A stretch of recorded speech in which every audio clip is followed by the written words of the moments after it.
Bueno, seguimos, continuamos en Dimensión Salud y ahora con la entrevista del día. Está con nosotros el doctor Alejandro Ferrero, ¿sí? Y que es el director del Instituto Ferrero de Neurología y Sueño. Está con su hijo, ¿sí? Viene padre e hijo, viene toda la generación. Sí, no viene por hijo, viene por hijo. Bueno, él también, se dedica al sueño, también con nosotros hace muchos años. Ya tiene 10 de médico el nene, así que el tiempo pasa. Qué bárbaro, qué bárbaro. Qué lujo, ¿eh? Qué lujo están los dos. Supuesto. Están los dos, Una generación de médicos, de prestigiosos médicos, dedicados a una especialidad muy compleja. No solamente la neurología, que ya de por sí lo es, sino la medicina del sueño. Claro, Doctores Ferrero. Los trastornos del sueño. ¿Eso qué es la medicina del sueño? Y es una interdisciplina porque tiene un poquitito de neurología, de neumonología, de psiquiatría, de otorrinolaringología, de cardiología, de un montón de cosas, todas las cuales convergen cuando de alguna manera o son afectadas por alteraciones del sueño o generan alteraciones del sueño, sean causa o consecuencia. Entonces ahí aparece la gente que hace medicina del sueño, que proviene de diferentes orígenes y que en definitiva, se ocupa en la medida en que el sueño es parte del problema buscando una solución. Interesante. Yo quería preguntar números, doctores. ¿Sabemos cuántas personas en la Argentina viven con trastornos del sueño? Y el número mundial que se comenta siempre es alrededor del 35% de la población, 1 de cada 3, 15 milloncitos de argentinos. Claro. Es mucho. ¿Y qué consecuencias trae esto para la vida cotidiana? ¿Qué me puede pasar si yo no duermo bien? Y un montón de cosas, porque el sueño tiene una función reparadora para un montón de aspectos de la salud.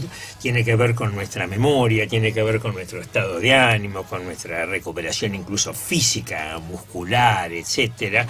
Y la memoria, en definitiva, creo que no hay función de nuestra vida que no esté afectada si uno tiene una mala calidad de sueño. Y se va acumulando, trae somnolencia, la gente mal dormida está mal despierta, como digo siempre, Claro, se atiende fácil, y entonces andan por la vida a media máquina, perdiéndose muchas cosas, Mal humor, o sea, eso te trae problemas de relación, porque este tipo es un malhumorado, ¿no? Probablemente está mal dormido. Bueno, ¿no? muchas veces es eso lo que nosotros tratamos de tratar, ¿no? De ejemplificar con la gente, con los pacientes que hablamos, explicarles un poco eso. Tengamos en cuenta que esto es 3-1 más o menos la relación que hay en pacientes hombres sobre lo de las mujeres. Sin embargo, nosotros hacemos mucho trabajo sobre la mujer, y o sea que nos va a traer al marido, digamos. Mayoritariamente los hombres. Mayoritariamente los hombres. ¿Eso por qué? ¿Se sabe por qué? En realidad es una mezcla. Él se está refiriendo, Pablo, especialmente al tema de las apneas del sueño, que tiene que ver con los ronquidos y con todo esto. En eso los varones tenemos una importante cantidad en más que las mujeres.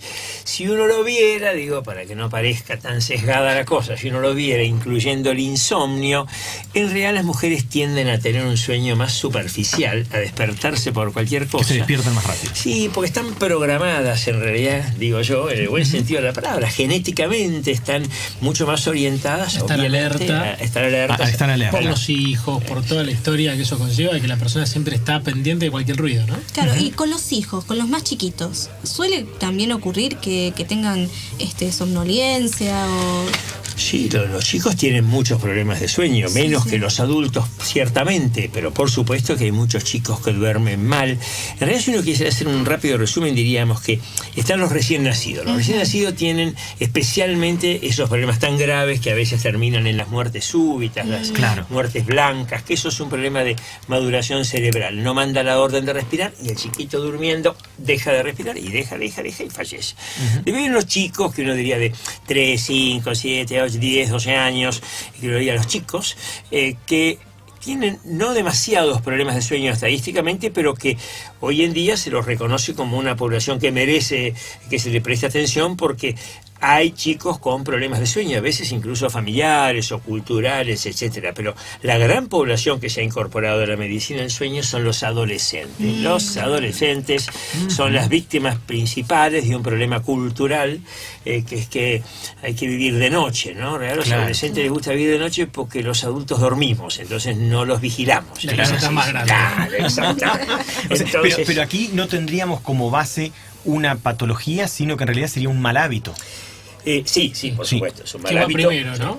digamos, Claro, parte ¿no? de una patología, Y el que mal hábito también. El fumar es un hábito por ahí, es un mal hábito y trae patologías. Y trae Entonces, patologías, sí. hay que atacarlo de ambos lados. Algunas cosas son formas de comportamiento que hay que modificar y en otro caso eso trae aparejado un montón de problemas que después retroalimentan la mala calidad de sueño. Por ejemplo, si uno duerme mal por mal hábito, incrementa la mala calidad con la cual está durmiendo y eso hace que uno tenga mayor obesidad y problemas que a la larga empeoran ese ciclo negativo que hace que uno siga durmiendo cada vez peor. Ahora, y estoy un poco pensando en las consecuencias que esto trae para la vida cotidiana. Recién decíamos el mal humor, dificultades en las relaciones personales.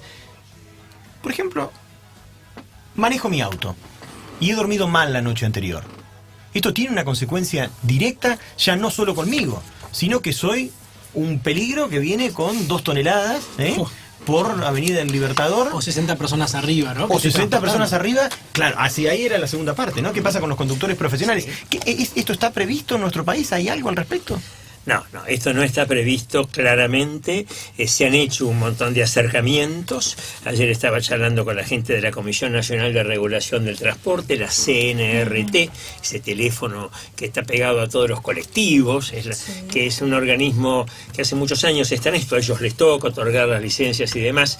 Y con ellos hemos trabajado. Es una experiencia que, si tenemos un segundo, yo quería contar. Sí. Porque hace unos ya casi 7 años nos contacta un ingeniero, Roberto Domecq, porque estaba en esto y estaban interesados en hacer una evaluación de cuánto era la cantidad de tiempo que un conductor podía manejar, porque si uno piensa, cuando la gente se toma un colectivo a Bariloche, 22 horas más o menos, ¿verdad? Uno ve subir a 2 muchachos, en el camino no cambian, correcto, y son los mismos que llegan a Bariloche, y alguna vez, 2 horitas después, son los mismos que arrancan para Buenos Aires de nuevo, por supuesto, ni de alta temporada, ni hablemos. Entonces dice, pero esta gente, ¿cómo así? Duerme más o menos, se turna, pero ciertamente les interesaba a ellos conocer hasta cuánto tiempo podía manejar una persona dentro de un límite, como tienen las tripulaciones de los aviones, como a alguno le habrá pasado. Si un vuelo se demora en un momento determinado, ¡pap!, hay que cancelar el vuelo porque esa tripulación, para cuando llegue, que faltan a lo mejor 10, 12 horas ya, está excedida en el tiempo que se les permite trabajar.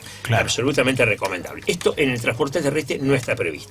Era la idea de la gente... Siendo que es bastante más peligroso el transporte terrestre respecto del aéreo, ¿no? En un avión tenés una computadora atrás que te dice lo que estás haciendo y te despiertas. A veces uno le da un poquito de miedo, ¿no? Estás así sentado y pasa el piloto y decís, bueno, ¿y quién está al mando acá, no? ¿Y quién está por al mando? suerte, una máquina. No, esto es un chiste, no. A diferencia de lo que tenés en un avión, en un micro, claro, o que lleva carga o que lleva pasajeros, los reflejos que tiene que tener la persona que maneja es fundamental. Entonces, la persona te dice, no, mira, yo estoy despierto, puedo manejar, no voy a dormir. Y los reflejos que vos tenés no los podés medir si no es con algún instrumento que lo mida. Y puede que uno se duerma y no se dé cuenta, o que esté en un estado medio ahí intermedio, ¿no? Cuando decís, uy, mira, me pasé acá y no me di cuenta. Los microsueños. ¿Qué son los microsueños? Se llaman microsueños. Son un aviso temprano de que la persona está teniendo un déficit de sueño. Entonces, de golpe, te dice, me pasé tal esquina, no vi tal cartel. Ya pasamos. ¿No? Exactamente. Cuando venís de La Pampa para acá, ya pasamos Chivilcoy. Mirá vos, no te pasaste una rotonda enorme y uno no se dio cuenta. La pasaron por arriba, sí, la pasamos por arriba. Si me preguntan qué pasó en los últimos minutos, vos decís, ¿sabes qué? No sé. No sé. ¿Y ahora ¿cómo se explica esto? ¿Qué nos pasa? Esto es porque el organismo tiene una necesidad de sueño. Si uno no la ha previsto y ha dormido adecuadamente, al día siguiente hay un déficit y el organismo cada tanto pasa factura y entra momentáneamente en esos microsueños que pueden ser muy cortos, pero justamente por eso es lo que decía recién Pablo. En el avión, el momento crítico dura el minuto y pico del despegue, los 2 minutos del aterrizaje. Fuera de esto, convengamos que contra las nubes no se choca y, en definitiva, el momento no difícil... se te cruza ningún perro, tampoco. Tal cual, no hay baches, exactamente. No pasa, tal cual. Pero en una ruta de ida y vuelta, ni hablemos, que son la gran mayoría, uno está permanentemente a 50 a 100 centímetros, 1 metro del tipo que viene de frente. Los espejos de los ómnibus de larga distancia se cruzan a 20-30 centímetros. Imagínense cuánto es el movimiento mínimo de volante de un parpadeo de un segundo para desplazarse 30 centímetros para un lado o morder la banquina para el otro. Por eso justamente el riesgo más alto en la conducción está en las rutas largas, angostas, digamos, de ida y vuelta, y especialmente las rutas aburridas. Claro, la famosa ruta del desierto, ¿no? Que te lleva a Bariloche. Aunque parezca mucho más simple ir derecho que ir en una montaña, por la montaña vos estás porque uno va atento, ¿no? Está estimulado. Uno va atento, sí. Estimulado. Ahora, y en la Comisión Nacional de Regulación del Transporte, doctor Bueno, Ferrero, ¿qué pasó ahí? Nos invitaron, hicimos todo un proyecto que se empezó a hacer, propusieron estudiar a 100 conductores profesionales, en ese caso era de colectivos 2 pisos de los de larga distancia, que se supone que se seleccionaron, digamos, al azar como una muestra. Empezamos a hacer todo este estudio para ver qué indicadores teníamos de la fatiga, cuánto más lenta estaba una persona a las 3 horas, a las 6, a las 9, digamos, de manejar, con una serie de test de rapidez mental, etcétera. Pero en el medio de esto les propusimos agregar la evaluación de las apneas del sueño. Las apneas del sueño es una palabra cada vez más conocida. Hacer una apnea es dejar de respirar. Lo que hacemos cuando nos metemos abajo del agua. Dejamos de respirar y cuando salimos volvemos a respirar. Pero esto es normal, es voluntario. El problema es cuando una persona, mientras duerme, su garganta se va cerrando, se va relajando y hasta que deja de respirar. Y esto puede ocurrir varias veces por hora, hasta 20, 30, 50. Hay gente que tiene 100 veces por hora 100 veces pausas por hora en su respiración. Casi todas estas personas roncan, ¿correcto? Y tienen un ronquido irregular. Es decir, el que ronca absolutamente todo el tiempo no tiene apnea, porque por supuesto para roncar hay que respirar. Entonces si estoy respirando, con o sin ronquido, estoy respirando. El problema es esa persona que va roncando rítmicamente y en un momento determinado hace una pausa. Y la esposa, porque como son más comunes los varones que las mujeres, de golpe dice, ¿qué pasó? Qué suerte, dejó de roncar. No, opa, además dejó de respirar. Claro. Esto ya es más complejo. Algunas se ponen contentas. Algunas dicen, qué suerte, dejó de roncar. Qué suerte, hoy es mi día, dejó de respirar, dice, ¿no? Exactamente, sí, por ahí me voy al baño y cuando vuelvo en una de estas. Pero el tema entonces es que esas pausas, esas apneas, implican que todo el organismo entra en alerta, la presión sube, porque lógico, está luchando por restablecer eso que falta, el oxígeno en la sangre va cayendo, todo el organismo sufre, y la persona vuelve a respirar a los 20, 30, 60 segundos, depende, porque hay un micro despertar, porque el organismo entró en una alerta tal que lo despertó muy fugazmente. La persona no lo recuerda, pero al estar despierto, el tono muscular se activa de nuevo, se abre la garganta, vuelve a respirar. 30 segundos, 1 minuto, 2 minutos, hasta que este ciclo vuelve a cerrar. Para como si una esto te válvula. pasa 100 veces por hora, Sí. dormiste pésimamente mal. Exactamente. Pésimamente mal. Fragmentaste todo tu sueño. Claro, Entonces, sí. vos tenés cierta cantidad de etapas que tenés que tener de sueño superficial y profundo, y lo lógico es que vos cuanto más profundo sea el sueño, más tiempo estés en esta etapa, más descansaste. No es lo mismo dormir que descansar. Entonces, vos estás ¿Por qué, 10 horas. ¿Por qué, Pablo? ¿Por qué eso? Porque vos podés dormir 10 horas y estar en una etapa muy superficial, con lo cual tu sueño fue poco eficaz a la hora de descansarte, la palabra. Ahora vos podés haber estado 6 horas, por poner un número que tampoco es del todo correcto, y siempre en etapa profunda, con lo cual descansaste mucho más. Es la eficiencia del sueño. Claro. Si vos constantemente lo fragmentaste, el tiempo que vos tardás pasar de superficial a profundo es un tiempo no corto, con lo cual si vos lo fragmentás constantemente, estás muy poco tiempo en la etapa profunda. Claro. Eso implica que después de 10 horas de dormir vos descansaste muy poco. Y esa carencia de sueño, de la que hablaba Alejandro antes, es acumulativa a lo largo de los días, las semanas, los meses, los años, y las consecuencias son claramente que uno va teniendo un montón de deterioros, sobre todo en la parte de reflejos. O sea, claro, que esto tiene un efecto residual, o sea, hay arrastre con esto, ¿no? Hay arrastre con esto. Sí, Ahora, totalmente. ¿y cómo terminó ese estudio, Y bueno, doctor? terminó muy bien porque la Comisión Nacional de Regulación del Transporte aceptó incluir esto. Entonces a esas 108 personas que en su momento estudiamos, hace 5 años aproximadamente, les hicimos a todos una polisomnografía.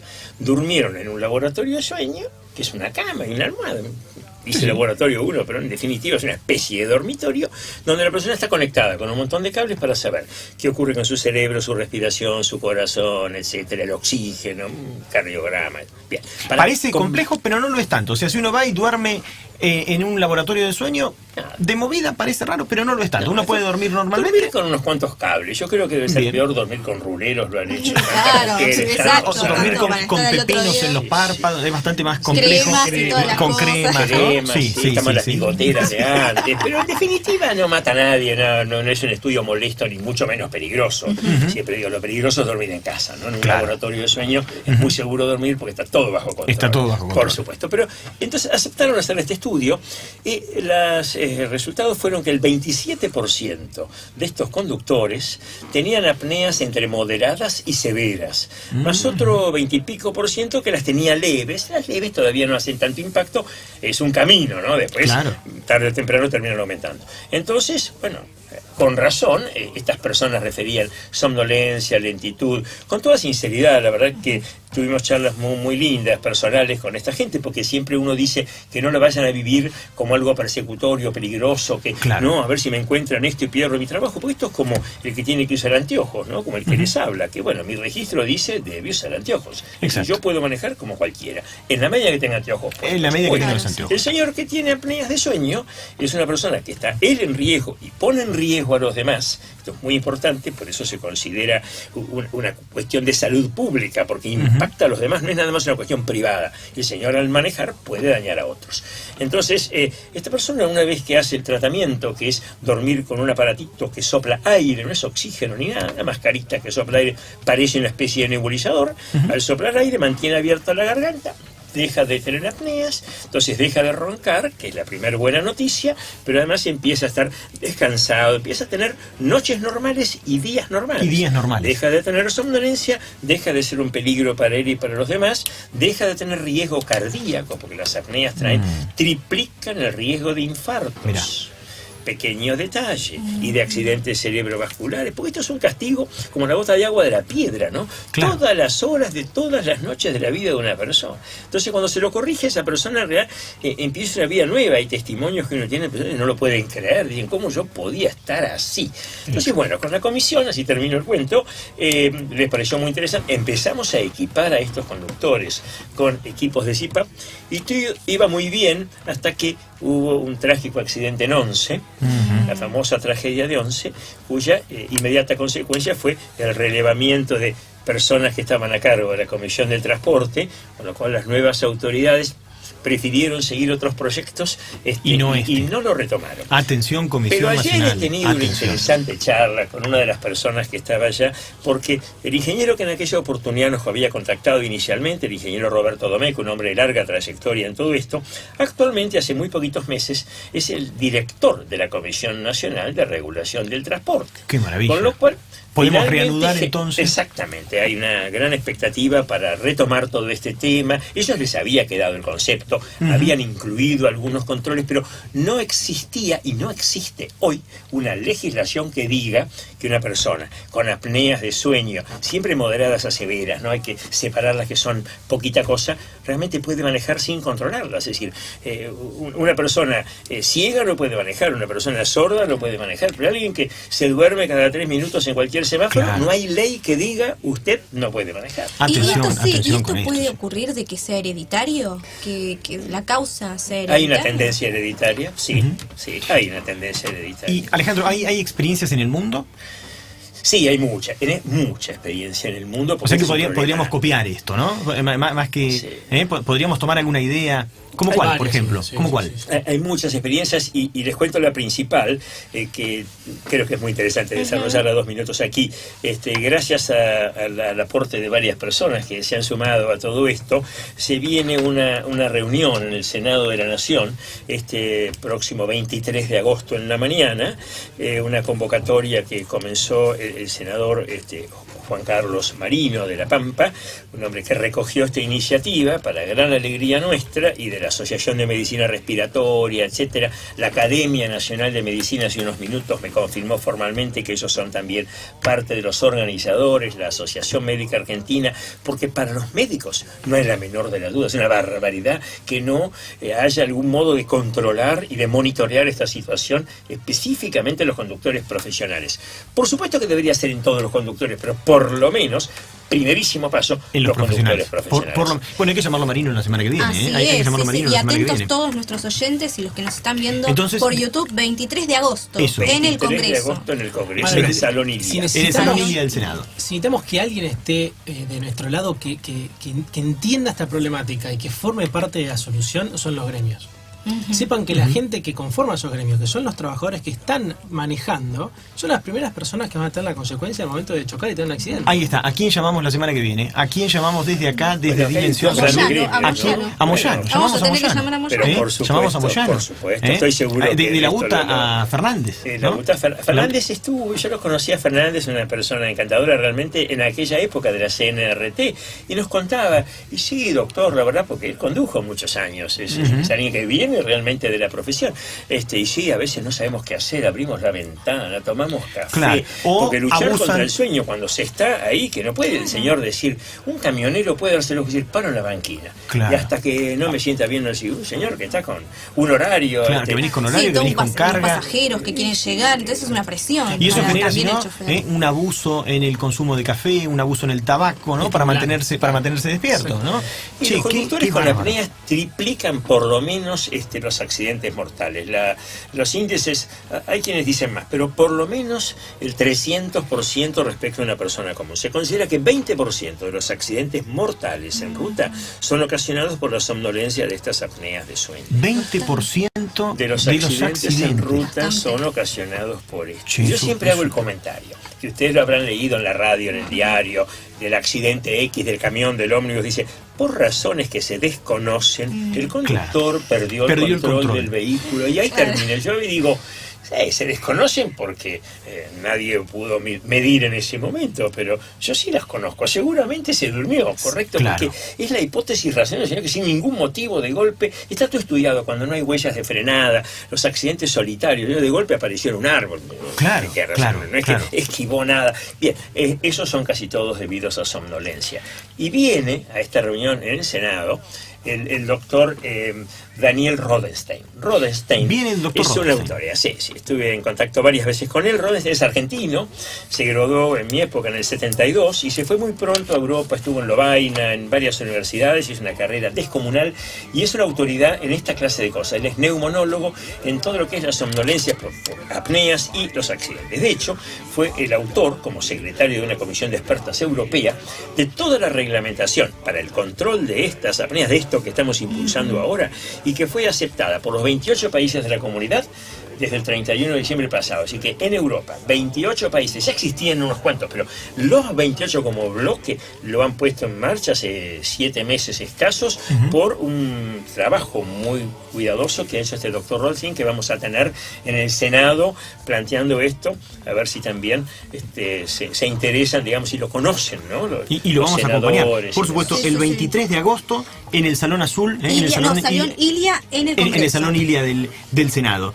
Bueno, vamos a seguir muy de cerca esta actividad, la vamos a difundir. Sí, y sí. hablando de chivos, mañana a las 6 de la tarde en la Facultad de Derecho el doctor Andorno, Con en acá el Salón el doctor Rojo. Elian Preño Sí. van a estar. Y a el las jueves 18 tenemos un show a las 8:30 de la mañana en la Academia Nacional de Medicina, también con Andorno, y próximamente por los pueblos del interior del país con Roberto Andorno, Así también es. un argentino que triunfó en Suiza. Y nosotros nos tenemos que ir, nos tenemos que ir porque nos corre la gente. Ahí está. Doctores Ferreros, Muchas gracias por estar en el programa. Gracias, Sí. muchas Gracias a gracias. ustedes, gracias. Muchas gracias. Y nosotros venimos el martes que viene. A las 17 horas. Chau. Por Radio Palermo.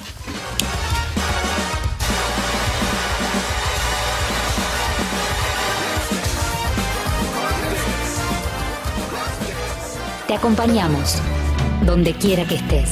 Radio Palermo 939.